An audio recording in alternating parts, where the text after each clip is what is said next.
फरवरी के महीने का एक दिन ऐसा जिसका इंतजार हर इंडियन को रहता है। हाँ सर, 14 फेब का इंतजार तो मुझे भी रहता है। उस दिन तो थोड़ा प्यार मोहब्बत से आगे बढ़ ले, थोड़ी कमाई की बात कर ले।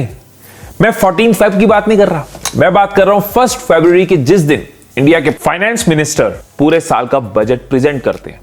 तो इस साल 1 फेब को जब बजट प्रेजेंट हुआ तो मेरी इस वीडियो पे अचानक जो व्यूज हैं वो एक ही दिन में 3 गुना हो गए, क्योंकि उस दिन बजट में क्रिप्टो की बात हुई, लोग इसको समझना चाह रहे थे। उस दिन ये न्यूज में भी चर्चा में रहा, ट्विटर पे भी चर्चा रहा, मीम्स पे भी चर्चा में रहा, और 3 टाइम्स व्यूज के साथ साथ जो क्वेश्चंस थे, जो डाउट्स थे, वो 5 टाइम्स थे कि ये अच्छा हुआ या बुरा हुआ, लॉस के केस में क्या होगा, अगर 10,000 इन्वेस्ट करने हैं तो क्या 3,000 टैक्स लगेगा या फिर प्रॉफिट पे लगेगा, गवर्नमेंट अपना क्रिप्टो करेंसी क्यों लॉन्च कर रही है, मेरे क्या व्यूज हैं, इतने सारे डाउट्स थे।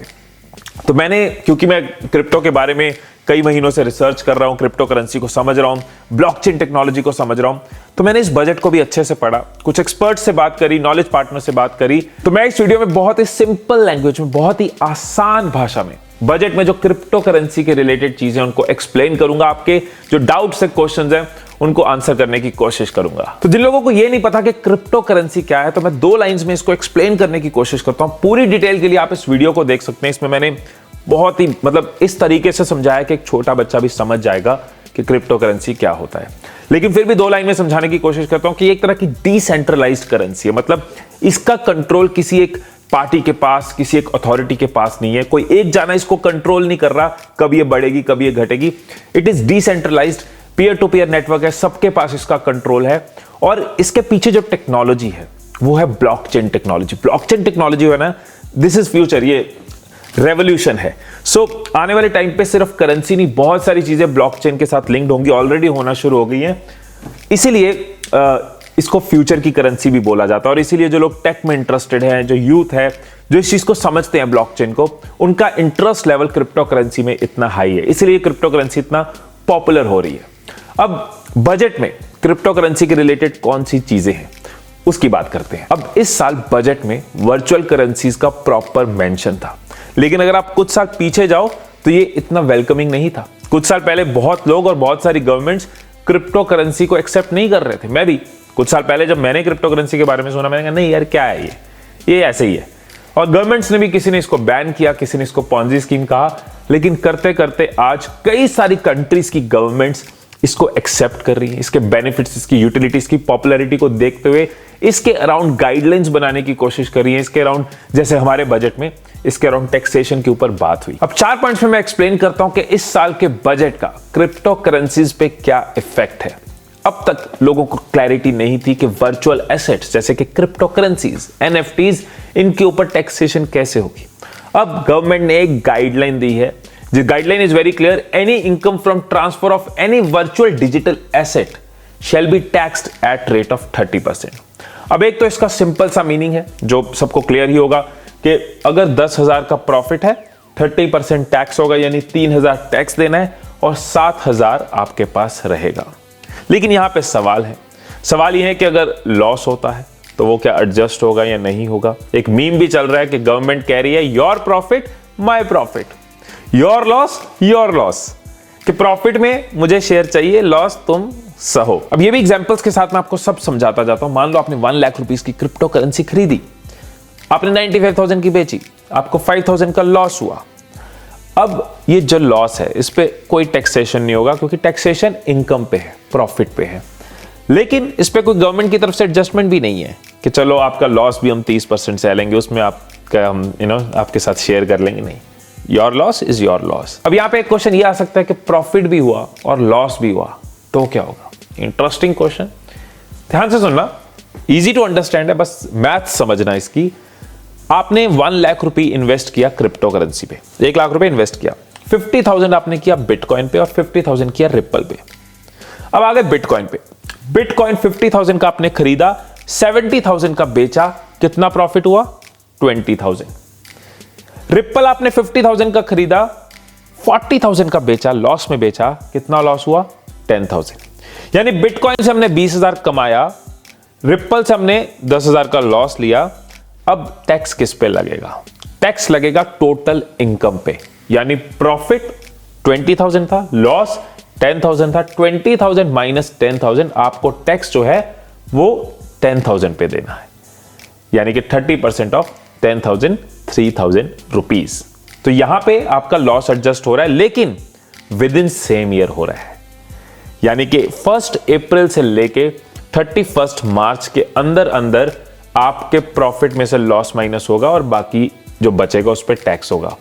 आप ये नहीं कर सकते कि इस साल लॉस था, अगले साल प्रॉफिट था तो उसको भी एडजस्ट कर लो। अगर आपका एक फाइनेंशियल ईयर में 20,000 का लॉस हुआ और अगले फाइनेंशियल ईयर में 50,000 का प्रॉफिट हुआ, तो आप ये नहीं कर सकते कि मैं पिछले साल का लॉस माइनस करके बाकी इनकम पे टैक्स दे दूं। ये with in same financial year है। फाइनेंशियल ईयर शुरू होता है 1 अप्रैल से और खत्म होता है 31 मार्च को। अभी अच्छा हुआ कि बुरा हुआ, पॉजिटिव है या नेगेटिव है, वो भी आपके साथ शेयर करूंगा। अगर कुछ सवाल होंगे, क्वेश्चंस होंगे, डाउट्स आएंगे तो कमेंट्स में जरूर लिखना। अब आते हैं हम अपने सेकंड पॉइंट पे। Second point, no deduction in respect of any expenditure और allowance shall be allowed while computing such income except cost of acquisition. इसका क्या मतलब है? आओ इसको सिंपल करते हैं, आसान करते हैं। कॉस्ट ऑफ एक्विजिशन का मतलब होता है खरीदने की कॉस्ट। एग्जाम्पल के साथ ये ज्यादा जल्दी समझ आएगा। आपने बिटकॉइन खरीदे 25,000 के, कॉस्ट ऑफ एक्विजिशन 25,000, खरीदने की कॉस्ट 25,000। आपने बिटकॉइन बेचे 30,000 के, तो अब हम क्या एडजस्ट कर सकते हैं? कॉस्ट ऑफ एक्विजिशन कर सकते हैं। 30,000 में से 25,000 निकाल देंगे, 5,000 हमारा प्रॉफिट हुआ। बट गवर्नमेंट ये क्यों कह रही है कि no deduction in respect of any expenditure और अलाउंस शेल बी अलाउड? क्योंकि आप कल को बोलो नहीं मेरा प्रॉफिट 5,000 नहीं है, मैंने किताबें खरीदी थी 500 रुपए उसमें लगे, मैंने कोर्स खरीदा था 1,000 रुपए उसमें लग गया और मेरा सिस्टम बिजली का खर्चा 500 वो लग गया, तो 5,000 में से 2,000 तो मेरा खर्चा हो गया सर, और मेरे को बचा 3,000, तो मेरे से टैक्स आप सिर्फ 3,000 पे लो, मेरा प्रॉफिट तो 3,000 है। गवर्नमेंट कह रही no, only cost of acquisition. आपने जितने का बेचा उसमें से कॉस्ट ऑफ एक्विजिशन माइनस करो और उसके ऊपर आप हमें टैक्स दे दो। और आपके अगर खर्चे हुए, जो हुए नहीं हुए, आपने सिस्टम खरीदा, किताबें खरीदा, ये आप माइनस नहीं कर सकते। Only cost of acquiring the asset, cost of acquisition. I hope आपको समझ आ गया कि जितने का बेचा माइनस जितने का खरीदा वही आपका प्रॉफिट है। आप बोलो आपके 100 खर्चे और हुए, नहीं, उस प्रॉफिट के ऊपर टैक्स लगेगा। कोई और खर्चा आप एडजस्ट नहीं कर सकते, कोई और एक्सपेंडिचर आप एडजस्ट नहीं कर सकते। थर्ड पॉइंट के वर्चुअल डिजिटल एसेट ट्रांसफर, यानी कि ऑनलाइन अगर आप कोई डिजिटल एसेट ट्रांसफर करते हो, क्रिप्टो करेंसीज एक्सचेंज करते हो, खरीदते बेचते हो या एनएफटीज खरीदते बेचते हो, तो 1% टीडीएस एप्लीकेबल है, चाहे ये गिफ्ट की फॉर्म में दिया जा रहा हो। इसको भी सिंपल लैंग्वेज में एक्सप्लेन करता हूं। अब देखो, जनरली क्या होता है कि अगर कोई इंसान अपने किसी रिलेटिव को कोई अमाउंट एज अ गिफ्ट देता है, रिलेटिव की डेफिनेशन है, कौन कौन से रिलेटिव्स उसमें आ सकते हैं, ब्लड रिलेशंस होते हैं। फॉर एग्जांपल फादर को, मदर को, वाइफ को, बच्चों को, हस्बैंड को, अगर कोई कैश गिफ्ट कर रहा है, अमाउंट गिफ्ट कर रहा है, तो उसके ऊपर टैक्स नहीं होता, इसको एज अ गिफ्ट ट्रीट किया जाता है। अगर मेरे फादर ने मुझे 1 लाख रुपए दिए तो मुझे उस 1 लाख पे इनकम टैक्स नहीं देना, अगर एज अ गिफ्ट दिए। मेरे फादर मुझे 1 लाख, 10 लाख, 1 करोड़, 100 करोड़ गिफ्ट कर सकते हैं। अब मान लो मेरे फादर मुझे 1 लाख की क्रिप्टो करेंसी गिफ्ट कर देते हैं, 1 लाख के बिटकॉइन एज अ गिफ्ट दे देते हैं, ले बेटा हैप्पी बर्थडे टू यू। इस केस में ये टैक्सेबल होगा। सो अगर क्रिप्टो करेंसी किसी को गिफ्ट की फॉर्म में भी मिली है तो उसको इनकम ट्रीट किया जाएगा और उस पर टैक्सेशन एप्लीकेबल होगी। अब 1% टीडीएस क्या है? टीडीएस मतलब tax deducted at source. Source कौन है? सोर्स है जिससे पैसा आ रहा है, source of money. For example 1 lakh rupees की बिटकॉइन आपने मुझे बेची, मैंने आपसे 1 लाख रुपए की बिटकॉइन ली, आपको 1 लाख रुपए मुझे पे करना है, तो मैं सोर्स हूं, मेरे से पैसा आपको आ रहा है, तो मैं 1% टैक्स डिडक्ट करूंगा, यानी कि 99,000 रुपीज आपको पे करूंगा। अब ये 1% कोई एडिशनल टैक्स नहीं है, आपका लॉस नहीं है, आप उसी टैक्स में ये एडजस्ट होता है। मान लो आपको प्रॉफिट हुआ, आप इस टैक्स को एडजस्ट कर सकते हो जब आप अपना टैक्स फाइल करते हो। और अगर आपको लॉस हुआ, आपका टैक्स कोई एप्लीकेबल ही नहीं था, तो आप इस पर रिटर्न ले सकते हो, आप सरकार से वापस ले सकते हो। ये टीडीएस कोई नया कॉन्सेप्ट नहीं है। मेरे जितने भी क्लाइंट्स मुझे पे करते हैं वो टीडीएस काट के करते हैं, तो मैंने जो टैक्स गवर्नमेंट को देना होता है वो उसमें एडजस्ट हो जाता है। ये गवर्नमेंट का एक तरीका है दूसरे को टैक्स के लिए लायबल करने का। सो अगर मैं किसी को पे कर रहा हूं तो मैं उसको लायबल कर रहा हूं टैक्स पे करने के लिए, but this is a old concept, this is not something new. इसमें एक पॉइंट इंपॉर्टेंट है कि तभी एप्लीकेबल है अगर ट्रांजैक्शन 50,000 रुपीज के ऊपर की है। ट्रांजैक्शन की बात कर रहा हूं, प्रॉफिट या लॉस की नहीं, एक्सचेंज की बात कर रहा हूं, अगर वह 50,000 के ऊपर की है तो ये एप्लीकेबल है। अभी इसमें क्लियर गाइडलाइंस गवर्नमेंट की तरफ से आएंगी, अभी तो बजट में प्रेजेंट हुआ है, अभी बहुत सारे सवाल हैं एक्सपर्ट्स के, कैसे होगा एक्सचेंज, कैसे इसको करेगी, दो लोग एक दूसरे को जानते नहीं है वर्चुअल एसेट्स में, कैसे टीडीएस काटेंगे, सो बहुत सारे क्वेश्चंस हैं। टेंटेटिवली ये 1 जुलाई 2022 से एप्लीकेबल होगा, तब तक गवर्नमेंट के पास भी टाइम है चीजों को समझने का, गाइडेंस देने का, चीजों को डिफाइन करने का। फोर्थ पॉइंट, फाइनेंस मिनिस्टर ने यह भी कहा है कि bye 2023 a blockchain based and RBI backed central bank digital currency will be introduced। मतलब फाइनेंस मिनिस्टर का कहना है कि गवर्नमेंट अपनी एक वर्चुअल करेंसी, डिजिटल करेंसी भी लॉन्च करेगी जो ब्लॉकचेन टेक्नोलॉजी के बेस के ऊपर होगी और उसका नाम होगा central bank digital currency, CBDC। देखो, मैं पिछले 1 साल से क्रिप्टो करेंसीज, ब्लॉकचेन्स, NFTs इनको समझने की कोशिश कर रहा हूं।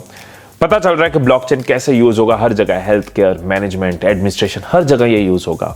और ये मैं चेंज देख पा रहा हूं कि कहां गवर्नमेंट इसको एक्सेप्ट भी नहीं कर रही थी और अब खुद इसमें एक पार्टिसिपेंट बन रही है। सो यू कैन सी कि ग्राफ किस तरफ जा रहा है। अब मेरे इसमें पॉजिटिव और नेगेटिव व्यूज क्या है। देखो, 30% टैक्स बहुत लोगों के लिए ज्यादा है। मैं बहुत लोगों के लिए क्यों बोल रहा हूं, क्योंकि जो इनकम टैक्स है वो सबका अलग अलग है, सबकी इनकम के हिसाब से। किसी को 10% भरना है, किसी को 20% भरना है, किसी को 30% भरना और किसी को नहीं भरना। तो बहुत से लोग टैक्स तो भर रहे थे लेकिन अपनी स्लैब के हिसाब से भर रहे थे, क्योंकि क्रिप्टो करेंसी से अगर आपने कुछ कमाया है वो आपकी इनकम है, इनकम पे आप टैक्स भरते हो। लेकिन अगर 10% भरते हो तो उसमें भी 10% भर रहे थे, और जो टैक्स कैटेगरी में फॉल ही नहीं करते वो नहीं भर रहे थे। और जिनकी भी इनकम 15 लाख से ज्यादा है वो ऑलरेडी 30% टैक्स भरते हैं। तो क्रिप्टो करेंसी से अगर कुछ इनकम आई है तो उस पर भी 30% टैक्स वो भर रहे हैं। लेकिन यस, बाकी सबके लिए एक बड़ा डिफरेंस है, 30% फ्लैट है, आपकी इनकम कितनी भी हो आपको 30% टैक्स भरना है, और इस वजह से सबको टैक्स फाइल करना पड़ेगा। अगेन, गवर्नमेंट की गाइडलाइंस और क्लियर आएंगी, लेकिन नजर यही आ रहा है क्योंकि आपको टैक्स भरना है तो आपको टैक्स फाइल करना है, चाहे आपकी इनकम कितनी भी हो। लेकिन इसकी एक पॉजिटिव साइड भी है जिसकी वजह से क्रिप्टो इंडस्ट्री इसको बहुत पॉजिटिवली लिया है, कि जहां गवर्नमेंट इसको एक्सेप्ट नहीं कर रही थी, जहां इसको एक पॉन्जी स्कीम कह रही थी, अब गवर्नमेंट ने उसको एक्सेप्टेंस दी, उसको एक यस सिग्नल दिया, उसके हिसाब से एक्ट्स को मॉडिफाई किया, उसके हिसाब से एक्ट्स पास करे हैं, सेक्शंस चेंज करे हैं। इट मींस उसकी एग्जिस्टेंस, उसकी प्रेजेंस को एक वेलकम मिला है। अब मैं क्योंकि एक ऑप्टिमिस्टिक इंसान हूं तो मैं तो ये कहता हूं कि फोकस जो है ना वो पोटेंशियल पे करो। मतलब मैं 1 लाख कमा सकता हूं, लेकिन क्योंकि मुझे 30,000 सरकार को देना पड़ेगा इसलिए मैं 70,000 भी नहीं कमाऊंगा। क्रिप्टो करेंसी में स्कोप है, लेकिन मेरे को 30,000 सरकार को देना पड़ेगा तो मैं 70,000 नहीं कमाऊंगा। पोटेंशियल नजर आ रहा है, समझ आ रही है, चीजों को समझ पा रहे हो, फ्यूचर की करेंसी लग रही है, आप उसके फंडामेंटल्स पे पहुंच पा रहे हो, तो पोटेंशियल पे काम करो। रूल्स रेगुलेशंस धीरे धीरे बदलेंगे, एकदम से नहीं होता, एकदम से गवर्नमेंट इसको क्लियरली नॉर्मल लाइफ की इनकम बना दे, ये नहीं होगा, बट स्टेप बाय स्टेप ये होगा।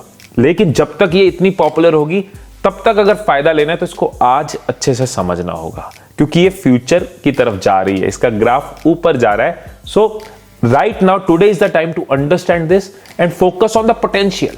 इस टाइम पे पोटेंशियल देखो, बाकी चीजें फ्यूचरिस्टिक है। मैं ना कुछ पर्सनल आपके साथ शेयर करता हूं जो शायद बहुत सारे मेरे दोस्तों के काम आएगी ये बात, कि शुरू में जब मेरी इनकम टैक्सेबल हुई थी ना, थोड़ी चुभती थी, और जब मैं 30% स्लैब में चला गया कि मुझे अब 30% टैक्स सरकार को देना है, तो पहले तो ऐसा लगा कि यार मैं इतनी मेहनत से कमाते हैं, हम दिन रात मेहनत करते हैं और 30% हम सरकार को दे देंगे। लेकिन मैंने अपना फोकस शिफ्ट किया कि यार ये सोचने से क्या फायदा, हम ये देखें वो अपने 70% को कैसे बड़ा कर सकते हैं। टैक्स जो है वो देना ही देना है, 70% को कैसा बड़ा कर सकते हैं। इस चीज को समझना होगा कि अगर हम किसी देश में रहते हैं, उसकी सड़कों को यूज करते हैं, फैसिलिटीज को यूज करते हैं, हमारे कई एरियाज में डेवलपमेंट रिक्वायर्ड होती है, तो वो अर्निंग सिटीजन ही देगा। लेकिन ओनली थिंग इज कि ऐसे लोगों को पावर में लाएं, ऐसी गवर्नमेंट्स चूज करें कि ये 30% जो है वो डेवलपमेंट की तरफ जाए, वो देश की तरफ जाए, वो करप्ट लोगों की पॉकेट में ना जाए। ये रिस्पॉन्सिबिलिटी हमारी है। लेकिन फोकस अपने उस 70%, अपने उस 80% जो भी आपकी टैक्स स्लैब है उसको बड़ा करने में करो। टैक्स कितना जा रहा है उसको देख के परेशान होकर नेगेटिव मत हो। सो ये एक पर्सनल थॉट मन की आपके साथ शेयर कर दूं। लेकिन going back to crypto currencies के कुछ चीजों की अभी गाइडलाइंस गवर्नमेंट की तरफ से आएंगी, कुछ चीजों पे अभी क्लैरिटी गवर्नमेंट की तरफ से आएगी। लेकिन इस डॉक्यूमेंट को देख के मैं जितना समझ पाया, उसको एक्सपर्ट्स और पार्टनर से डिस्कस करके जितना आपको बता सकता था वो मैंने बताने की कोशिश करी है। कोई भी चीज जब नई आती है तो ये सब नॉर्मल प्रोसेस है। जीएसटी भी नया आया था, धीरे धीरे चेंजेस हुए, रूल्स हैं जो अभी भी हो रहे हैं, लेकिन एक्सेप्टेंस की तरफ जा रहा है। इसी तरह से इंटरनेट जब नई आई थी, कई कंट्रीज ने इसके ऊपर कितने बैन लगाए थे, कितनी चीजें करी थी, ऐसा लग रहा था इंटरनेट आ जाएगी तो पता नहीं क्या हो जाएगा। आज पार्ट ऑफ लाइफ है, ना गवर्नमेंट उसके बिना चल सकती है, ना लोग उसके बिना चल सकते हैं, ना बिजनेस उसके बिना चल सकते हैं। तो ये भी एक फ्यूचरिस्टिक चीज है जिसको पढ़ने में समझने में मुझे बहुत मजा आ रहा है और नजर आ रहा है कि आज इस पे लगाया हुआ टाइम फ्यूचर में फायदा देगा। और आपको भी मैं बार बार यही कहता हूं कि ये नहीं कि क्रिप्टो करेंसी में अपनी जायदाद लगा दो, अपना सब कुछ लगा दो, इसको समझते जरूर जाओ। इसके ऊपर अपने पोर्टफोलियो का कुछ पार्ट लगा सकते हो डाइवर्सिफाई करने के लिए। मैं खुद भी यही कर रहा हूं। मेरी सारी इन्वेस्टमेंट क्रिप्टो करेंसी नहीं है, लेकिन मेरी कुछ इन्वेस्टमेंट क्रिप्टो करेंसीज में भी है। अब कुछ दोस्तों ने यह भी पूछा था कि ये कब से एप्लीकेबल है। ये असेसमेंट ईयर 2023-24 से एप्लीकेबल है, विच मींस कि फाइनेंशियल ईयर 2022-23 से एप्लीकेबल है। सिंपल लैंग्वेज में बोलूं तो 1 अप्रैल 2022 से ये शुरू होगा, 1 अप्रैल 2022 से ये एप्लीकेबल है। और अगर आप क्रिप्टो करेंसीज में इन्वेस्ट करना चाहते हो तो आप हमारे नॉलेज पार्टनर CoinDCX के थ्रू इन्वेस्ट कर सकते हो। CoinDCX है इंडिया की safest and simplest crypto currency exchange app. जब आप CoinDCX ऐप देखोगे ना, आपको नजर आएगा कि ये इस तरह से डिजाइंड है कि चाहे आप नए कस्टमर हो तो आपके लिए ऑन बोर्डिंग बहुत आसान है। अगर आप एग्जिस्टिंग कस्टमर हो, क्रिप्टो को समझना, क्रिप्टो को ट्रेड करना इसमें बहुत आसान रहेगा। इसमें 2 फैक्टर ऑथेंटिकेशन,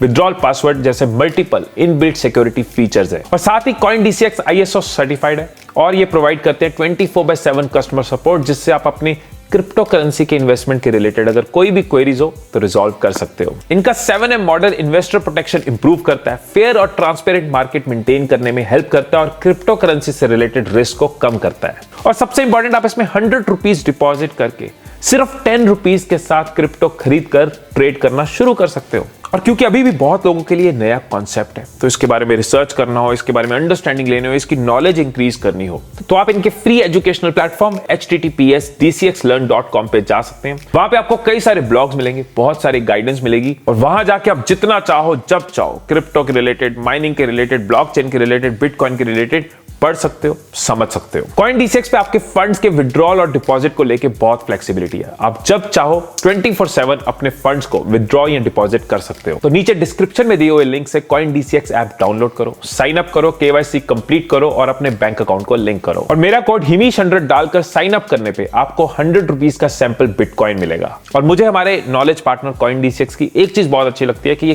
क्लैरिफाई करते हैं कि क्रिप्टो को कोई one time money making plan मत समझो, ये इन्वेस्टमेंट से फाइनेंशियल एजुकेशन को प्रमोट करते हैं। तो अगर आप भी क्रिप्टो करेंसी में इन्वेस्ट करना चाहते हो तो इन्वेस्ट करो CoinDCX पे, क्योंकि फ्यूचर यही है। सो ये थे मेरे कुछ पॉइंट्स और व्यूज इस साल के बजट में जो क्रिप्टो का जिक्र है उसके बारे में। और अभी भी अगर आपके कोई सवाल बचे हो, कोई डाउट्स मन में चल रहे हो, कोई क्वेश्चन आ रहा हो, तो नीचे कमेंट्स में लिख देना।